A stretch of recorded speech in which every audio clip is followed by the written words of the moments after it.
Hi. Hey, welcome to Powered by Explosions. Yeah, How's it going? it's going. How are you doing? Oh, staying alive. Yep. Heidi, how are you? Also staying alive? Oh yeah, staying alive. Cool. So, we just figured we would create sort of like an opening video for our first video for the channel, Powered by Explosions. A little bit of background into it, and then we'll get into ourselves, is that Derek creates videos on YouTube, um, covering, how would you describe that again? Like ASMR, like fixes and tutorials? Yeah, kind of like the antithesis to a bunch of the standard automotive repair videos. So instead of, coming at you screaming like, "Whoa!" music blasting out your ears, I'll talk quietly and smoothly through all of the steps you need to repair your vehicle for this specific problem. Okay, yeah. And then I was doing videos on just random toys and things that I thought was interesting for my own personal, like, I guess, historical dialogue to myself. But anyway, we got into a conversation. We're friends. We've known each other for quite some time. The better part, more than a decade between Derek and I, and then the better part of a decade between Heidi and I, and then a couple of years, I guess, about a year and almost a year, a little more than a year between the two of you. So we thought, hey, let's sort of put our efforts together and make a YouTube channel because we are all into the same stuff. We have a lot of fun doing the same stuff. Um, let's sort of, pile the resources all together and um, do the same stuff together, for YouTube. So getting into it, though, we figured we like our storyboard sort of looks like introductions, individual introductions, and then what individuals may want to talk about themselves. Purpose of the channel, which we've sort of covered a little bit, but we'll break it down into what you might expect to see on the channel, and we'll probably have some subject matter to talk about on those individual bullet points there. Um, and then we may or may not look at the time and say, okay, we've got time to jump into a subtopic today, now, and go from there. So, alphabetical order. Derek, you're up. Tell us a little about yourself. So I've been interested in anything with an engine since I was a little kid. I started modifying fireworks back in elementary school. I wanted a motorcycle and I asked the wrong parent to give me one. So Can I I never actually, can I interject real quick? Which one is the right parent? Which one is the wrong? Because I would assume the mom is the wrong, the dad is the right. Is that accurate? correct. Okay. They're still together. There's no like bad blood or anything, but my mom's very much into horses and riding horses. And so if I'd asked for a horse, I would have had a horse immediately.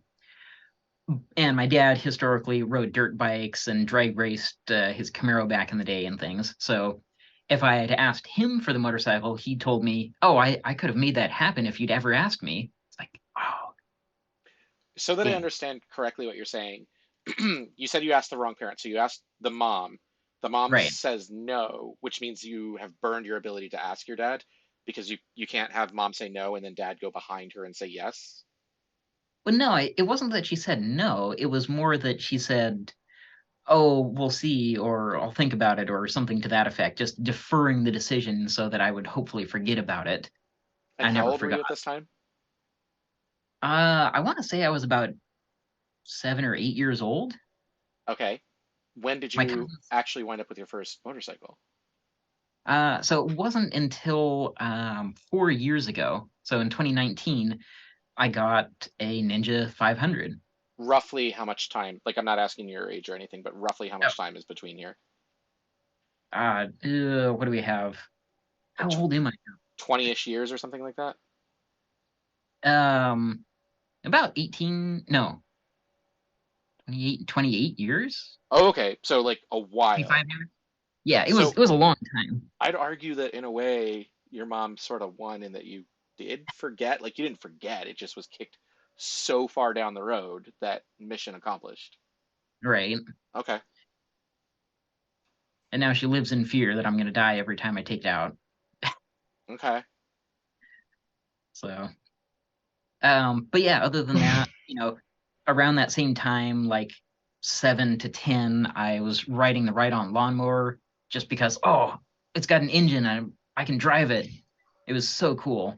So I had a lot of fun with that, even for it, just putting around at 5 miles an hour or whatever it did. Okay. I have a Uh, similar story. If we have time at the end, I have an extremely, extremely morbid thing to tell you that just went through my head when you said that. uh But we'll get to it maybe later. Maybe we won't. hmm All right. So more major history. Sometime back in late elementary school, again, we'll say everything happened to me at 8 years old. My uncle took me for a ride in something with one of these. We pointing at the rotor. I'm pointing at the rotor Okay. there. We're There, not talking about a brake rotor for anybody that might just be listening to this. We're talking there. to a Dorito rotor, like a Wankel rotor. Yeah, Wankel rotary engine car. Yeah. So he had a first generation RX-7, and being a little kid, not having a firm grasp on all these concepts, he's like, yeah, it's powered by spinning triangles. So I imagine that they were orange like the gauges were in the car, and they were just spinning where the pistons would be going up and down. Not quite accurate, but Not accurate though. right. Um, got reminded of rotary engines again in middle school, and then late high school, like February in my final year of high school. I went to a friend's birthday party, and one of his friends also had a first generation RX-7, except it was a little different. He had the larger engine, he had a big fat Holley carburetor on it, and it was shooting 10-foot flames out the back when he took me for a ride. So he put me on RX-7 Club, and then what was that? 5 months later, I bought my first RX-7, and that's what led to us meeting years later. So Right. another 5 years after that, John and I met. So this first RX-7, is that the one that's still currently in the garage? Yeah, that's the Royal Maroon, the red car. Right. Okay.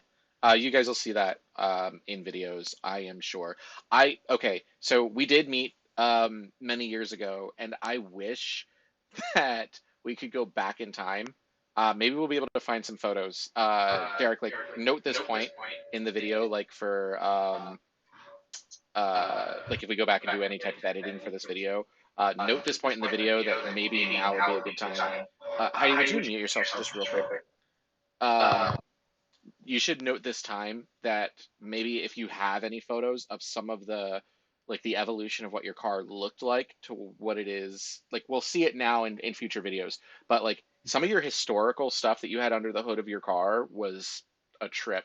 Like I remember one time, like we don't have to get into the hows and whys, but one time Derek had his hood open and I look and there's this like if you know the nozzle when you turn like a hose on a faucet on the outside of your house. Derek had that installed in his engine bay in his car. So anyway, Yeah, no, I have a picture of the actual setup before I put it on the car. perfect. We should pop that into this video here. So okay. hmm What are you hoping to accomplish, like your personal contributions to the channel? What do you want to accomplish for yourself? What do you want to accomplish for the channel? What are you thinking? Obviously, hopefully this is entertaining content, if not always useful. Hopefully we can have some of both in here.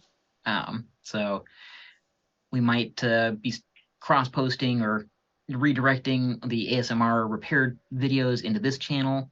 So hopefully helping people with some more like unusual tips and tricks about their vehicles. I know there's a huge interest for videos about Nissan Frontiers, and I happen to have the most desirable of the VG33 Frontiers. Okay, Uh, cool. so we'll see some of that. We'll see RX-7 things, motorcycle things, Sea-Doo things. You guys are gonna find that Heidi does a really good job of staying out of the verbal, non-serious, competitive thought processes that Derek and I have about the hows and whys and philosophies of things. But as this channel evolves, like characters in any other YouTube video, like long-standing YouTube video that you see, where there's, one person here and one person here, there's different personality traits, and you guys are going to find that there is a lot of different character between the three of us. Um, like, I'm not going to say anything about Derek's preferences because it'll be a biased statement. Um, but we are very different in our philosophies about things. So we agree on a lot too, though. Like at the end of the day, our hearts are always, I think, fairly aligned. Um, how we get there, the journey, though, sometimes is very different. So Yeah, that's too true. And that's also where the name of the channel comes from, is referencing how John described the philosophy of things that he likes is I love anything powered by explosions. And we were trying to think of what to name the channel, and I'm like, that's it. right, yeah, So I registered the domain that night, and then I created the YouTube channel for us, and here we are. yep, cool. Heidi, I'm gonna go ahead and mute myself if you want to kick us off for you. I'm gonna try to figure out how to mute myself. There it is. Okay. Um, I'm Heidi. I don't really have much going on, but I do stay away from the internet, a lot of the online YouTube interface itself. It's not a very comfortable place for me, so I will try with this one. Um, what do I have that's similar to the two of them is I do ride a Honda CBR double R. I've been riding for about 3 years now. Yes, it's a super sport. However, I believe my heart is still very drawn towards the ROMs, the Monkeys, the 125cc bikes. That's what I started on. That's what I learned. Any place I end up visiting or traveling to, Mexico, Canada, just because they're close by. It's like it's either you go north or you go south. I would always end up going to these places and be like, oh, is there like a monkey I could rent? Is there like a little Grom I could rent to just leisurely zip around? And I have a lot of fun doing that. Another quirk about me is that also very different is you'll always see me with a beverage. John will probably have a Coke. Derek might have a ramen soda. I will be drinking the coffee, and it's always black. So that's just where I'm at. It's very plain Jane in that regards. I don't like to put a lot of sugar on things. As I like to put, a delightfully blunt individual. I don't like to beat around the bush. I was raised to be extremely concise, and that's just, we're going to have to learn more as we go along. That's my short little introduction. Okay, so I think that yeah, absolutely. But something that you said is that you said you wrote a CBR double R. I think that you deserve a lot of credit in that it is a CBR 1000 double R, so it is the big boy of that family. Um, but yeah, but a little bit of history on like the question might be, well, okay, like so Heidi's obviously, she rides her motorcycle. You left out some of the car stuff too, but um, Heidi came to us like as our friend in the situation, and she was spending a lot of time on the back seat of a motorcycle once the weather is nice here in the Pacific Northwest, which, by the way, we're based in the Pacific Northwest. Once the weather gets nice, we switch over to less wheels of sorts, sometimes no wheels um, on the water. But so Heidi spent a lot of time on the back of a motorcycle, and then I saw her riding a bicycle one time, and her balance was really good. And so I never wanted the responsibility of trying to teach someone how to ride a motorcycle that could go poorly. And it even recently has gone poorly. But yeah, no, I kind of looked at Heidi's balance and I was like, yeah, she probably could do this just fine. So when she talked about how her heart is with these sort of 125 cc's, which, by the way, they're a hoot. I still think we should start a Grom Navy or something at some point.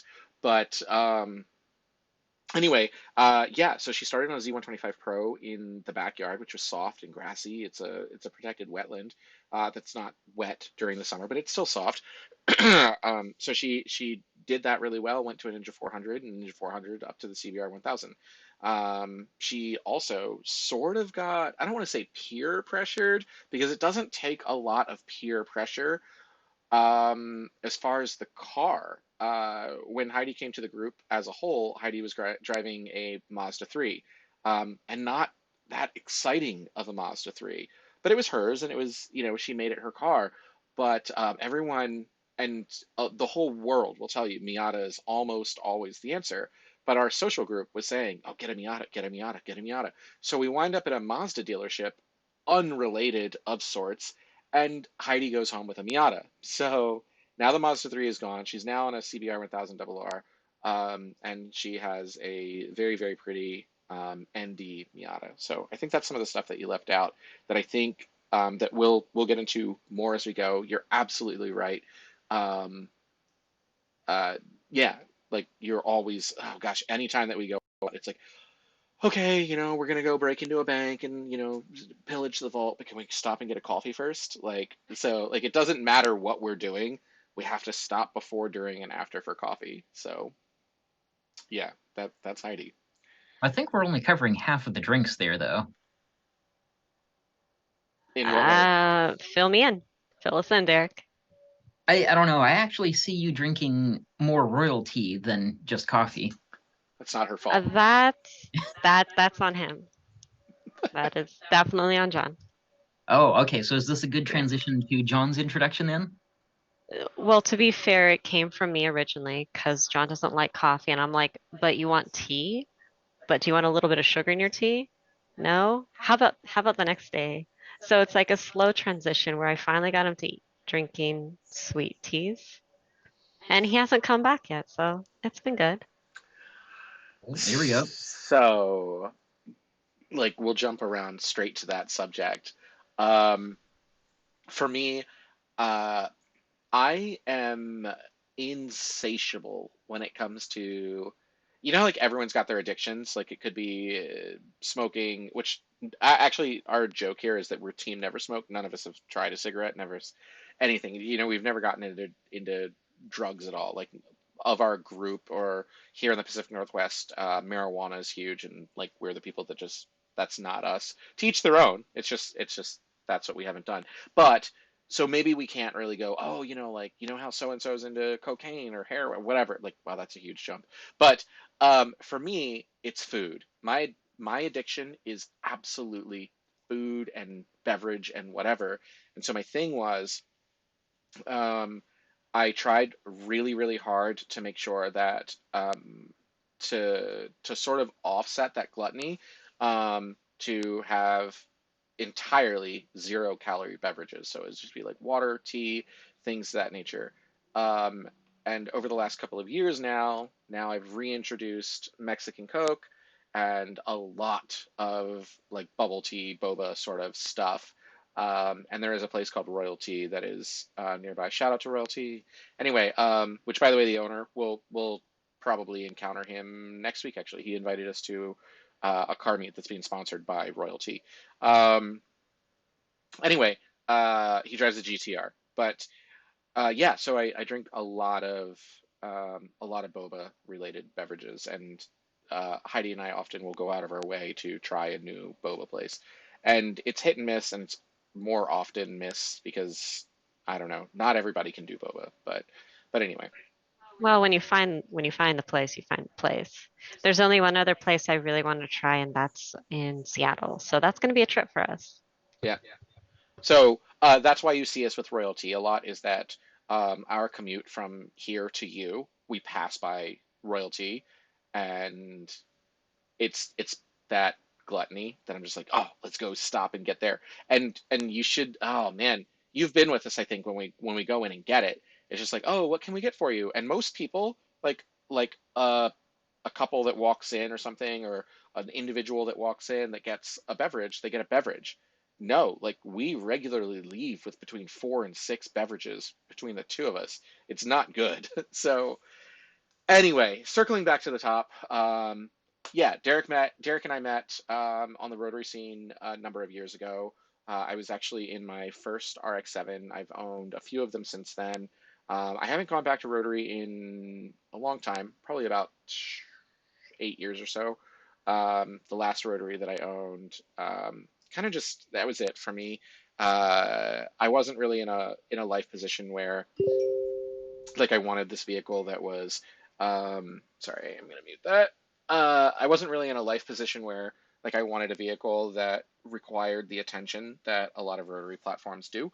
And so Yeah, but when I say that, I didn't really move into anything that was more reliable. I kind of just it's a nightmare. We'll get into it another time. But anyway, then I met Heidi in a video game, and she came up and visited um, during one of those less reliable vehicle times. I was in a 3000 GT at the time, and anyway, that was yeah, no, that was good, and we lost touch for a little while. Derek and I lost touch for about a decade. We would occasionally interact peripherally, like digitally or something, but we hadn't seen each other for a while. Same thing with Heidi and I. We hadn't seen each other for like 6 years, something like that. And then she would occasionally still send me cookies, which is really funny because I really appreciated the gesture. I just don't like cookies. So anyway, yeah, and then she popped back up again when Oregon turned into a war zone, and has been around ever since. And so we talked about the integration into the group via motorcycling and cars and things of that nature. As far as vehicle history, like I've slowed down quite a bit, but yeah, I went through a little bit of everything. I don't really have any major loyalties to any type of vehicle. Um, for a second there, thought that I was probably a Kawasaki fanboy of sorts, or very loyal to Kawasaki.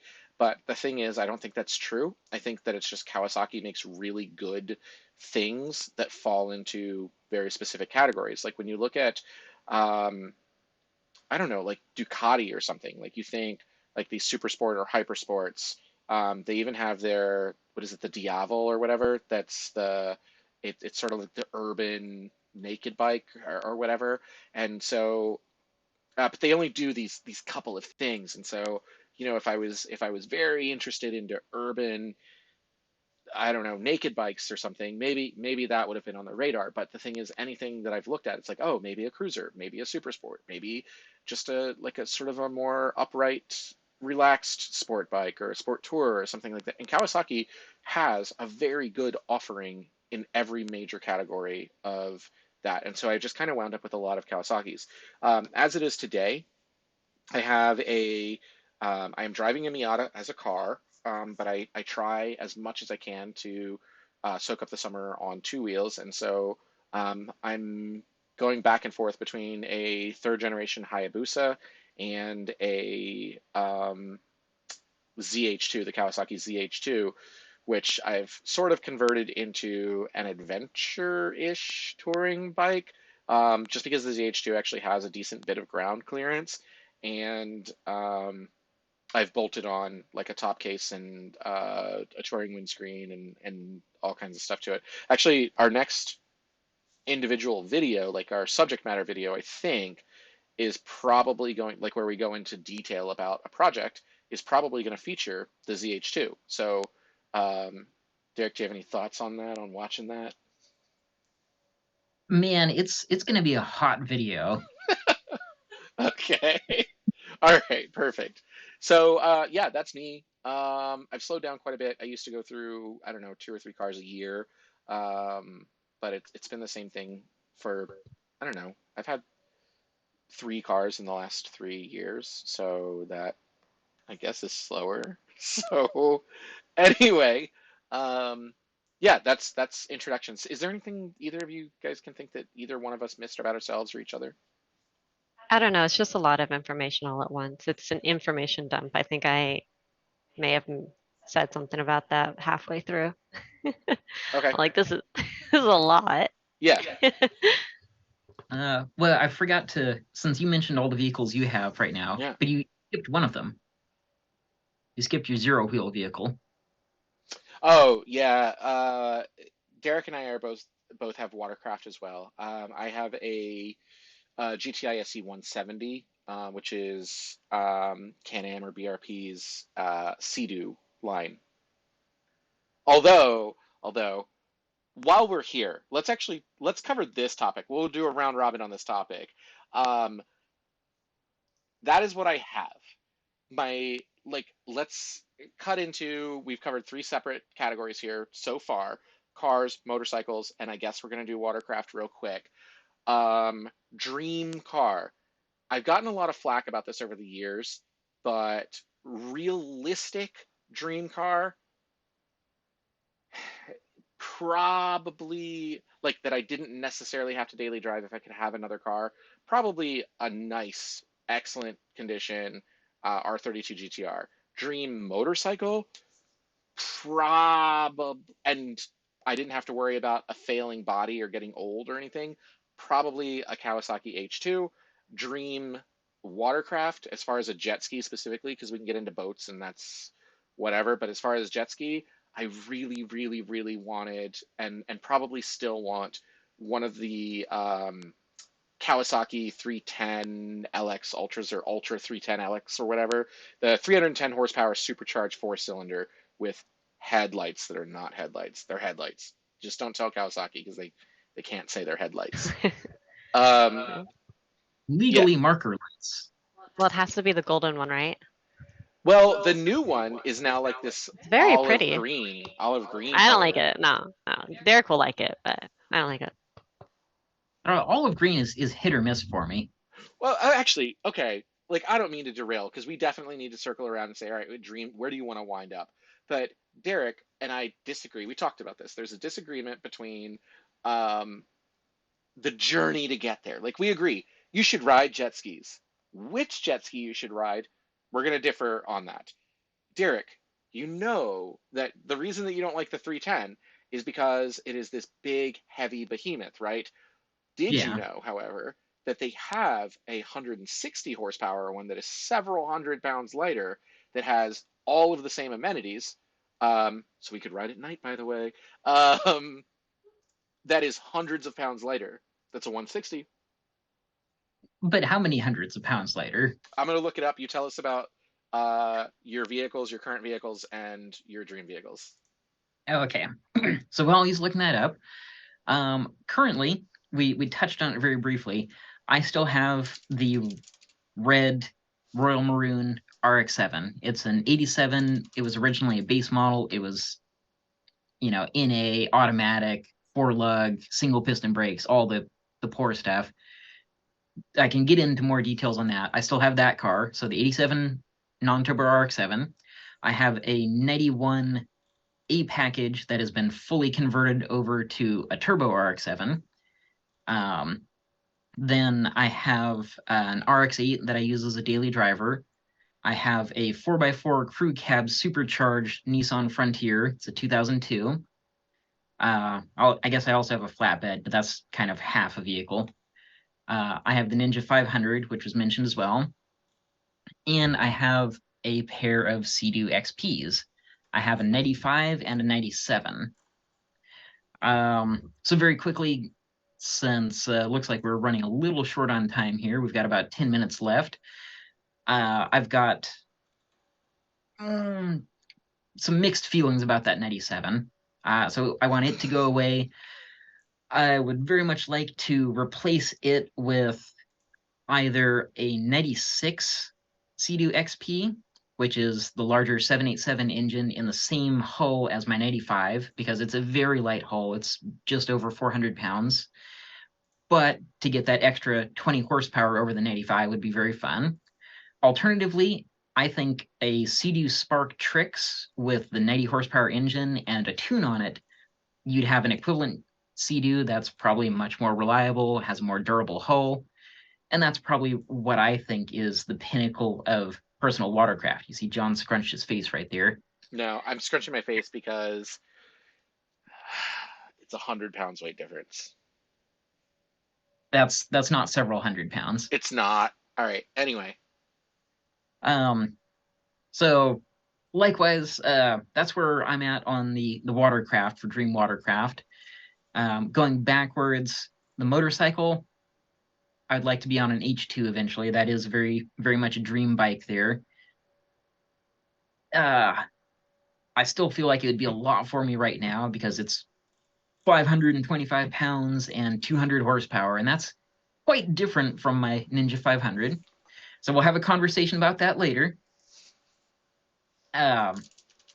Dream car, realistic, I would say an Infiniti RX-7. but that's pretty much what my 91A package with the full turbo swap is. It even has Infinity seats in it, so I'm not really missing anything there. Um, I'll say my unrealistic dream car would be Ferrari F40. It's the only Ferrari that I actually really like all the lines and everything about. So, and the truck, I don't know, a Nissan that magically gets better fuel economy. Heidi, how about some dream vehicles? Um, I think this is to be announced. I can't give you like I haven't logically approached this one yet. I'm not sure So, there's much logic involved here. there's definitely logic involved in this. There's something that looks pretty and then something that looks pretty but actually aesthetic. I think John and I put together, he's like, hey, your next car, minus the Miata, even though it's cute and it's fun, it is a toy, which I agree. It's not a sports car, even though it may look like that. It's literally a toy car in my mind's eye, just of the amount of horses it has, what it is. It's a toy. If I was to upgrade from that, I would go to a Porsche 911. And I really aesthetically like it. It has all the oomph I could ever want, and it has all the customization I could ever want. So right now, that is a dream right there. So for the viewer or listener, Heidi is not very watercraft centric, and her approach is very different than the same thing as Derek and I. Like her approach to vehicles is a little different. Um, yeah, we did. So to sort of address that, um, we did do a car configurator. We've put together said, hey, what's really important in a vehicle to you as an individual, Heidi, and that is an impractical car, like a practical impractical car. And Heidi's biggest thing that I've noticed, my takeaway from Heidi is that first and foremost, it has to be pretty, and thankfully pretty usually falls in line with performance as well. It's not always the case, but often enough that it wasn't a challenge to get something fun and interesting.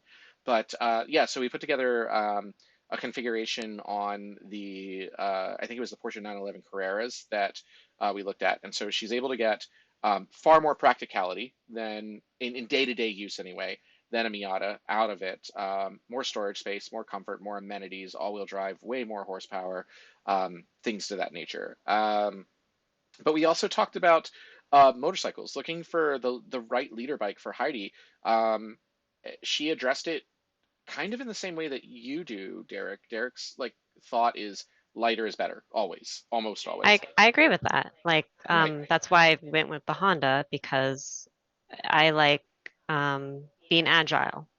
Um, Especially because I feel I'm a part of it. Whereas like when I ride John's bikes, I feel like it's riding me to some degree. I'm like, I don't feel connected to this. Whereas the CBR, it's like, okay, this is what I weigh. This is what I know I weigh, and I can just convert it. Sure. It just can be with the flick of your wrist, and you're just like, oh, here you go. But we've seen, like, if we talk about like a dream bike for you, we've seen things that I think I could be wrong, um, that I think pique your interest. Like, I think philosophically, you were drawn to Yamahas, like the R1, a little bit. It is because I'm a music major. Like I'll say it straight out. Like I come from a music background, and Yamaha's always kind of been like the forks, and I'm like, I need to. I'm trying to steer away from it, but at the same time, I'm drawn to it because I know the amount of perfection that goes into the machinery with it. So for the listener or viewer, Yamaha pre-World War II, I think, was strictly like I think a piano company, and so their symbol on their vehicles is a tuning fork, like in like an audio tuning fork. Yeah, three tuning forks. So, but so you've looked at that. I also know that you've looked in a wow, this will never be realistic kind of way at some of the Ducatis that perform very aggressively, but are also even lighter than the Honda. The problem is it's like sort of a diminishing return on the cost. I can't justify it. I really can't because of just a straight up the moment you break in the bike, it's like, okay, well, there you have to go take it in for your oil change. And like, I have both you guys. You guys teach and can do my oil changes for me. But then when it comes to Ducati, for the simplest of things, it's like, okay, you gotta take it in. And there's like, what, up to 15 to about $2,000 for just like the break-in period. And I'm like, I'm not made of the greens yet. So, Sure. Cool. Okay, so we got about 2 minutes before this video comes to an end, and we actually did want to cover another bit of subject matter where we kind of wanted to talk about the purpose of the channel, the how and the why, the subjects that you could expect to see, and obviously reach out in comments if there's something that you see in any of our videos where you go, oh, I want to know some more history on that and talk about that thing. I think any of us here would be more than happy to go over that in the history of the lifespan of this channel. But we're not obviously going to have time on this recording. How do you want to handle that, Derek? Do you want to kill it? We'll take a 9-minute break, go refresh our beverages, and then come back and kick it off, and we'll just conjoin 2 videos together, or we kill this one now and then have a part 2, like call the first one personal introduction, second one channel introduction. Yeah, let's cut it here and do the second one as a separate video. Cool.